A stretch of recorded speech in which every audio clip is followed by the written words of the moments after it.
दोस्तों सुबह सुबह के जो हैं वो बज गए हैं 4 और मैं उठ गई हूँ और नहा ली हूँ। और भाई आज मेरा है व्रत। जैसे कि आपको पता है मेरे पूरे महीने के कार्तिक के व्रत चल रहे हैं। और मैं आपको बता दूं कि मैंने मीठे के व्रत रखे हुए हैं। ओनली मीठा फलाहार ही खाना है शाम को। तो सुबह 3-4 बजे उठ करके नहाते हैं हम। ठंडे पानी से नहाना होता है और फिर मंदिर में जाकर कथा कीर्तन होता है। तो हम 4 बजे उठ करके पूरा पूजा पाठ करके अपने घर का नजरात जी को उठा करके चले जाते हैं।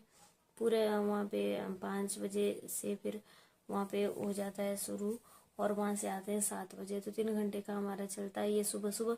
तो चलिए आज है चौथा दिन। मेरे व्रत जो है वो 28 तारीख से शुरू हुए, पूर्णिमा से शुरू हैं। 28, 29, 30 और आज है 1।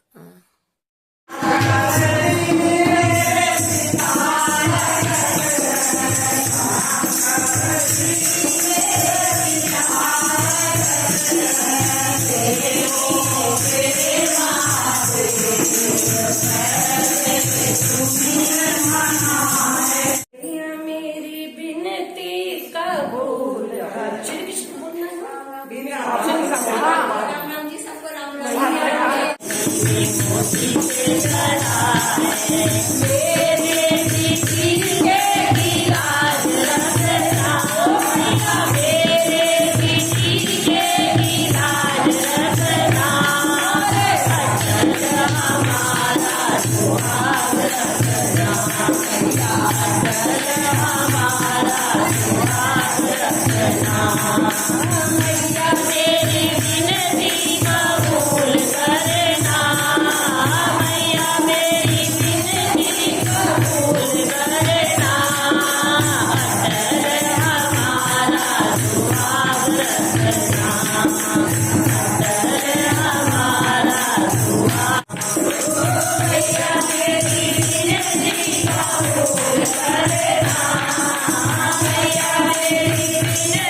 मेहंदी गाने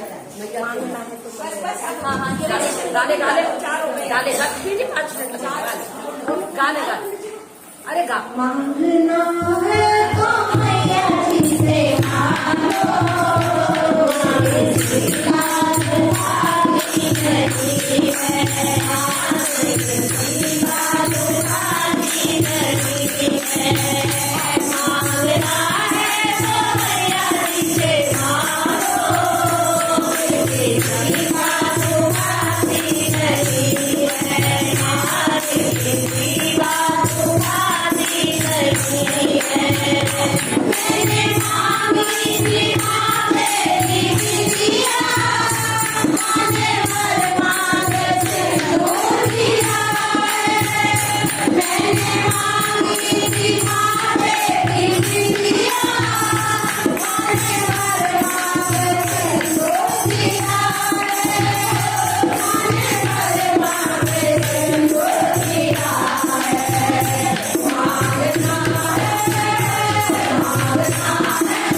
नमः परमात्मने नमः।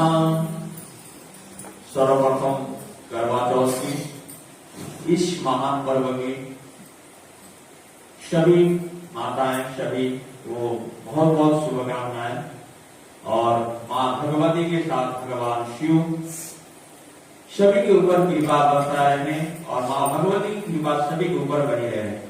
देहि सौभाग्य मार्गम देहि में परमम शुभम रूपम देहि जयम देहि यशो देहि यशो देहि। और सभी को सौभाग्य का वरदान भगवान गणपति आज प्रदान करें, क्योंकि ये पर्व कार्तिक कृष्ण चतुर्थी को मनाया जाता है। अभी इसको थोड़ा विस्तार से बताएंगे। गजाननं भूतगणाधिसेवितं कपिध्वजं फलचारुभक्षणं उमासुतं स्वकविनाशकारकं नमामि विघ्नेश्वरपादपङ्कजं।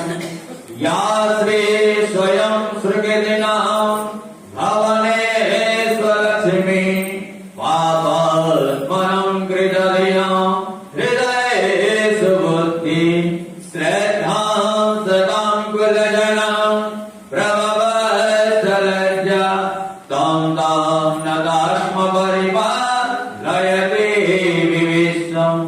कृष्णाय वासुदेवाय हरे परमात्मने प्रणतक्लेशनाशाय गोविन्दाय नमो नमः।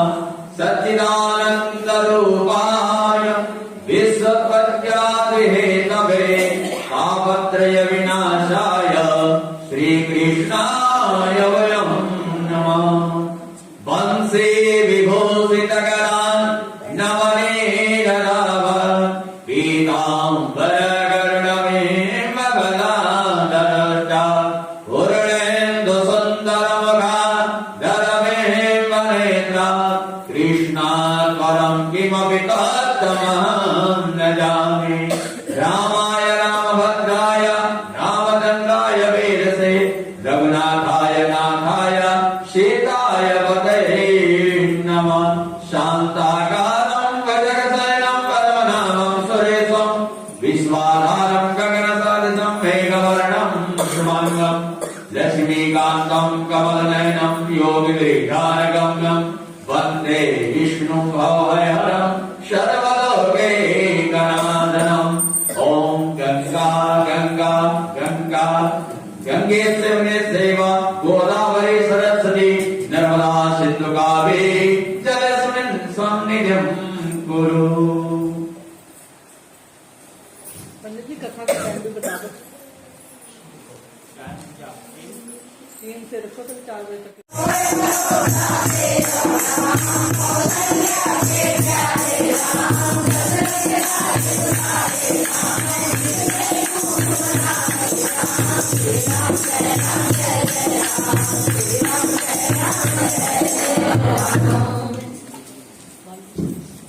वदनं माधुरं वदनं माधुरं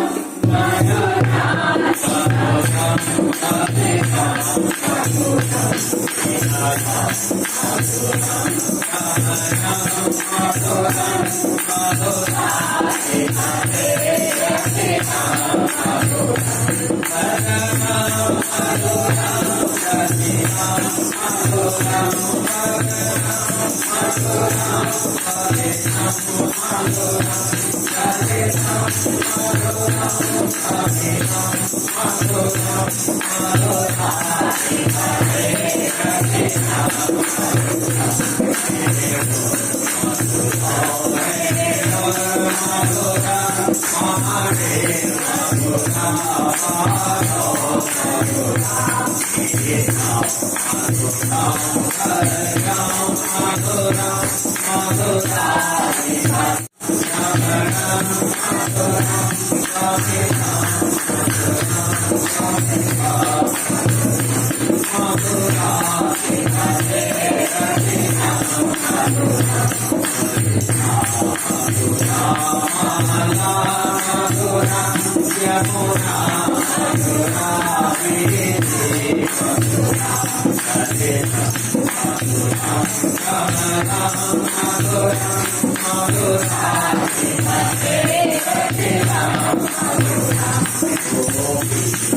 गुरुर्ब्रह्मा गुरुर्विष्णु गुरुर्देवो महेश्वरा गुरु साक्षात् परब्रह्म तस्मै श्री गुरुवे नमः। अगण्डमण्डलाकारं व्याप्तं येन चराचरं तत्पदं दर्शितं येन तस्मै श्री गुरुवे नमः। श्री गुरुचरण कमलेभ्यो नमः। कार्तिक कृष्ण पक्ष चतुर्थी तिथि, आज को करवा चौथ के व्रत के नाम से भी जाना जाता है। ये व्रत प्रातःकालीन सूर्योदय से शाम को, जब तक चंद्रमा के दर्शन न हो, चंद्रमा के दर्शन के बाद ही इसको पूर्ण माना जाता है। इसमें भगवान गणपति की पूजा की जाती, माँ गौरा की और चंद्रमा की। वैसे तो भगवान शिव और माँ गौरा की पूजा इसमें नित्य करना चाहिए, भगवान शिव से ही रिलेटेड। भगवान श्री कृष्ण ने द्रौपदी को सुनाई थी कथा, भगवान शिव ने माता को सुनाई थी। तो वही प्रचलन में माताएं अपने पति की लंबी आयु, सौभाग्य होने का लिए विवाहित स्त्री के साथ जिसके रिश्ता हो गया है वो भी इस व्रत को कर सकती है। वैसे तो शास्त्र में प्रचलन है स्त्रियां अस्वस्थ है, करने में दिक्कत आ रही है, शरीर स्वस्थ नहीं जाते, तो पति भी इस व्रत को पूर्ण कर सकते हैं। तो इसमें माताएं 16 श्रृंगार के बाद ही शाम को पूर्ण भोजन के बाद ही इसका व्रत का पूर्ण होता है। इसमें लाल वस्त्र धारण या पीले वस्त्र धारण करना चाहिए। कभी कभी त्याग होता है कि चंद्रमा सुख को देने वाला ग्रह है, लग्जरी लाइफ को देने वाला ग्रह है और आयु से भी रिलेटिव है। इसलिए भगवान गणपति बुद्धि के दायक, विघ्न को हटने वाले, मंगल को करने वाले और माँ गौरा सौभाग्य को देने वाले।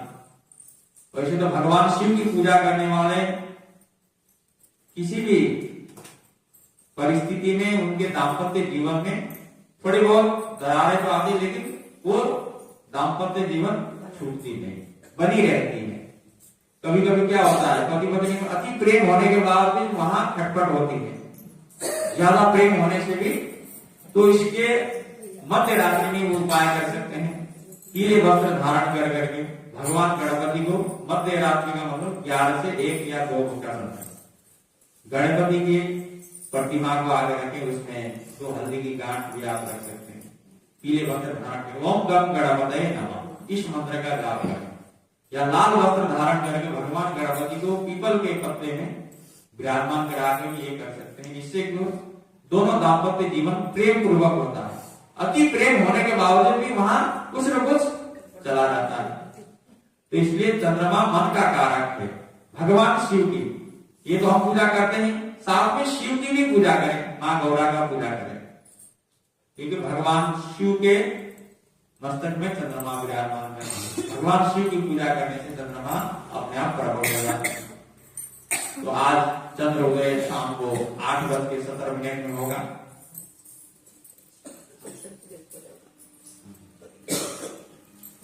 और कार्तिक महात्म्य की गंगा मैया की, तुलसा मैया की। राजा पृथु कहने लगे, हे महामुनि, आपने कार्तिक मास में विष्णु भगवान की पूजा का महात्म्य सुनाया। इस मास में यदि अन्य किसी देवता का पूजन या व्रत होता हो तो वो भी हमें कहिए। आज तो हमने केवल भगवान नारायण विष्णु की ही पूजा को सुनी है। क्या इस मास में हम और भी देवताओं के व्रत आराधना कर सकते हैं? वैसे तो कर सकते हैं। वैसे तो आप लोग घर में रोज पूजा करते हैं। एक विशेष पूजा है। किसी कवि ने एक शायर लिखा है, शबनम से क्या फूल खिले जब तक बरसात न हो, शबनम से क्या फूल खिले जब तक बरसात न हो, तेरे तस्वीर से क्या दिल भरे जब तक मुलाकात न हो। ये तस्वीर तो बहुत कुछ बोलती है और ये सौंदर्य का पर्व भी है। इस व्रत को करने से सौंदर्य, चेहरे में निखार भी आता है, सौंदर्य का कारण भी माना गया है। ब्यूटी पार्लर श्रद्धा पूर्वक करें तो पार्लर जाने की अपने आप निखार आ जाए। जब नारद का व्रत होता हो तब नारद जी बोलते हैं, हे राजन, अस्मिन शुक्ल पूर्णिमा को ब्रह्मा जी का व्रत, कार्तिक कृष्ण चतुर्थी को गणेश जी का व्रत तथा इस करवा चौथ के नाम से जाना गया। अष्टमी व अमावस्या का लक्ष्मी का व्रत बताया गया है। जो कुमारी कन्याएं कार्तिक मास में इस व्रत को करती है उन्हें श्वेत वर विष्णु स्वरूप पति प्राप्त हो जाता है। यदि विवाहित स्त्री इस व्रत को न करे तो उसका सुहाग अटल रहता है। इस व्रत को करने से सुहाग उसका हमेशा अटल रहता है। माँ भगवती, माँ गणपति सब वरदान दे देंगे, सौभाग्यवती हमें सदैव। इसलिए पूजा करने से माँ भगवती से हमें सदैव सौभाग्य होने का आप वरदान प्रदान करें। प्रातः काल स्नान आदि से निर्मित हो, चंदन आदि से श्री गणेश जी का पूजन करें। फिर सायं काल में गणेश जी का पूजन करें। चंद्रमा का उदय होने पर उसको अर्घ्य दें। तत्पश्चात उत्सव मनाते हुए भोजन करें। विशेष ध्यान दें कि इसमें काले वस्त्र का बिल्कुल भी पहनना वर्जित है। काला चीज कोई भी नहीं पहने। और पूर्ण श्रृंगार, सोलह श्रृंगार में अपना सदे धदे अर्घ्य दें। तत्पश्चात उत्सव को मनाते हुए भोजन करें। और विवाहित स्त्रियों को अपने सुहाग की रक्षा के लिए ये व्रत अवश्य करना चाहिए। साथ में मीठी वाणी भी बोलना चाहिए। व्रत करें और क्योंकि मीठी वाणी बोलने से भी पति की आयु लंबी हो जाती है, बढ़ जाती है। व्रत तो हम करें लेकिन कोसते रहे तो वो और मीठी वाणी बोलिए। वाणी मीठी बोलने में कुछ नहीं जाता, न इसमें पैसे लगते हैं न मेहनत लगता है। नारद जी बोलते हैं, हे राजा पृथु, अब हम इस व्रत का एक इतिहास सुनाते हैं जो ध्यान पूर्वक सुनो। भद्रावती नगरी में सुधर्मा नाम का एक राजा हुआ करता था। उसके रविदत्त, सुशर्मा, जय शर्मा और सुशोभन नाम वाले 4 पुत्र थे। वीरवती नाम की एक कन्या भी थी। सुधर्मा ने अपने कन्या का विवाह देवव्रत के साथ कर दिया था। वो दोनों प्रेम पूर्वक रहने लगे। एक दिन की बात है, अचानक घर पर सर्प द्वारा काटे जाने से देवव्रत की मृत्यु हो गई। ये देखकर वीरमती जोर जोर से रोने लगी, चिल्लाने लगी और आवाज सुनकर उसके माता पिता, चारों भाई तथा सभी नगर के वासी वहां पर आ गए। देवव्रत को मरा हुआ देखकर समस्त नगर दुख सागर में डूब गया। उसी समय दुखों को दूर करने वाले पुलत्स्य मुनि वहां पर आ पहुंचे। राजा ने हाथ जोड़कर विनय पूर्वक उनसे पूछा, हे महात्मा, किस पाप कर्म से ये कौन सा पाप करने से मेरी कन्या विधवा हो गई है? तब पुलत्स्य ऋषि बोलते हैं, मुनि ने कहा, हे राजन, कार्तिक मास में गणेश चतुर्थी का व्रत न करने से जो आज हम करवा चौथ के, वैसे तो आजकल यूट्यूब में आते करवा नाम के ऐसा कोई शास्त्रों में उल्लेख नहीं है। करवा को तो हम जल देते हैं मिट्टी का या पितल के, उसको बोला जाता है।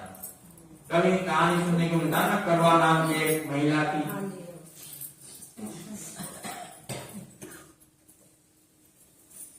कार्तिक मास में गणेश चतुर्थी का व्रत न करने के कारण ये कन्या वैदव्य को प्राप्त हुई है।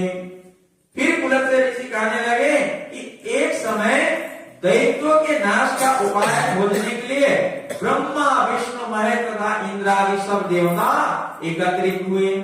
उस समय ब्रह्मा जी ने कहा कि गणेश चतुर्थी का व्रत संपूर्ण दैत्यों का विनाश करने वाला है। तब सब देवताओं ने कार्तिक कृष्ण चतुर्थी का व्रत किया, जिससे दैत्यों पर विजय प्राप्त हुई। विजय होने के बाद समस्त देवताओं ने गणेश जी से कहा और गणेश जी ने उनको वरदान दिया। तब गणेश जी ने कहा कि जो स्त्री कार्तिक कृष्ण चतुर्थी का व्रत करती है उसका पति चिरंजीवी तथा जो न करे वो विधवा हो जाए। अब एवं समस्त ऋषियों को ये व्रत अवश्य करना चाहिए। समस्त स्त्रियों को, समस्त माताएं को ये व्रत अवश्य करना चाहिए। पुलत्स्य मुनि बोलते हैं, हे राजन, तुम्हारी कन्या ने इस व्रत को नहीं किया था, इसी कारणवश वो विधवा हुई है। यदि अब भी ये इस व्रत को करे तो उसका मृत पति जीवित हो सकता है।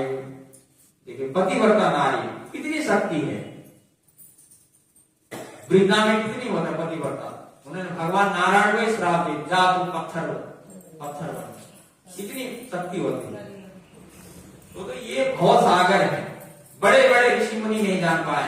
आप लोग तो हम मनुष्य हैं, क्या जान पाए। स्वयं ब्रह्मा भी इसको नहीं जान पाए। जब समस्त संसार जलमग्न हो गया था तो उस समय भगवान नारायण समुद्र में सहस्र बड़े से सैया पे लेटे हुए थे। भगवान नारायण ने समस्त जीव की अंतर आत्माएं को अपने में समाहित कर दिया। तो उन्होंने फिर ब्रह्मा जी को नाभि से कमल के रूप में प्रकट किया। जब ब्रह्मा जी देखने लगे, भैया इतने ये पानी में कमल कहां से टिका हुआ है, इसका कोई तो जड़ होगा। ब्रह्मा जी तो भूल गए कमल में, लेकिन उनको ये पता नहीं चला। 100 वर्ष तक उन्होंने इसका खोज किया, फिर भी वो नहीं जान पाए। तो हम लोग क्या जान पाए। लेकिन पहले क्या होता था, सहस्त्र हजारों वर्ष तपस्या करते थे ऋषि मुनि, फिर भी भगवान प्रकट नहीं होते थे, प्राप्त नहीं। कलयुग में कितना सरल है, केवल भजन नाम संकीर्तन से ही भगवान प्रसन्न हो जाते हैं। इतना कहकर पुलत्स्य ऋषि मुनि चले गए। तब राजा ने अपने दामाद का शरीर तेल में सुरक्षित रखवा दिया। इसके बाद जब कार्तिक मास आया तो उसकी कन्या ने विधिवत व्रत करके उद्यापन में ब्राह्मण को दान दक्षिणा देकर उन्हें संतुष्ट किया। देखिए, 1 साल बाद भी वो व्रत करने से जीवित हो गया, संतुष्ट किया, जिस प्रभाव से उसका मृतक पति पुनः जीवित हो गया। नारद जी कहते हैं, हे राजा पृथु, सौभाग्यवती स्त्रियों को अपने सुहाग की रक्षा तथा संतान प्राप्ति के लिए ये व्रत अवश्य करना चाहिए। गोविंद बोलो हरि गोपाल, गोविंद बोलो हरि गोपाल।